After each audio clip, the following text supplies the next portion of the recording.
England کے دورے پاکستان سے دستبردار ہونے پر chairman P C B Ramiz Raja نے مایوسی کا اظہار کیا ہے۔ دعویٰ کیا کہ مغربی بلاک پاکستان کے خلاف ایک ہو گیا۔ رمیز راجہ نے کہا کہ اندازہ تھا کہ انگلینڈ کرکٹ بورڈ ایسا ہی فیصلہ کرے گا۔ سوال کیا کہ اگر کوئی سیکیورٹی تھریٹ تھی تو شیئر کیوں نہیں کی گئی۔ چیئرمین پی سی بی نے خدشہ ظاہر کیا کہ ویسٹ انڈیز کی سیریز بھی خطرے میں پڑ سکتی ہے۔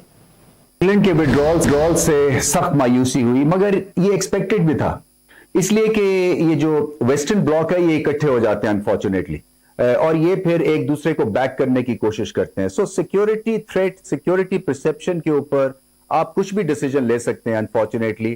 اور غصہ اسی بات کا ہے کہ نیوزی لینڈ جو ہے وہ پہلے نکل لی ہے وداؤٹ شیئرنگ کہ کیا ان کو تھریٹ تھا، اور ہماری سیکیورٹی ایجنسیز جو کہ دنیا میں سب سے زیادہ بیٹل ہارڈنڈ ہے اور ہمیں پتا ہے کہ کس معیار کا وہ کام کرتی ہیں، سو اس سے شیئر نہ کریں آپ تھریٹ اور سیدھا جہاز پکڑے اور نکل جائے، تو پہلے تو وہ دھچکا لگا۔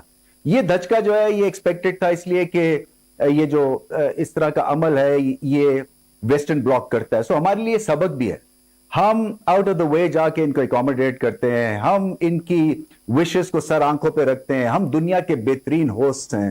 ہم جب ان کے ہاں جاتے ہیں تو کوارنٹین میں ڈانٹ ڈپٹ بھی ہمارے پلیئرز کی یہ لوگ کرتے ہیں، ہم پھر بھی سہ جاتے ہیں۔ مگر سبق ہے نا، اور سبق یہی ہے کہ ہم اب وہیں تک جائیں گے جہاں پہ ہمارا انٹرسٹ ہے، اور ہمارا انٹرسٹ یہ ہے کہ پاکستان میں کرکٹ جو ہے وہ رکنی نہیں ہے، اور اگر کرکٹ فٹرنیٹی اس چیز کا خیال نہیں رکھے گی تو پھر فائدہ کچھ نہیں ہے، کیونکہ مصیبت میں جو کرکٹ فٹرنیٹی ہے وہ ایک دوسرے کے کام آتی ہے، مگر اگر انگلینڈ کام نہیں آئے گا، نیوزی لینڈ کام نہیں آئے گا تو یہ ڈومینوز ایفیکٹ ہو سکتا ہے۔ تازہ ترین ویڈیوز کے لیے ہمارا یوٹیوب چینل سبسکرائب کر کے بیل آئیکن پریس کریے تاکہ آپ کو ملے ہر اپڈیٹ سب سے پہلے۔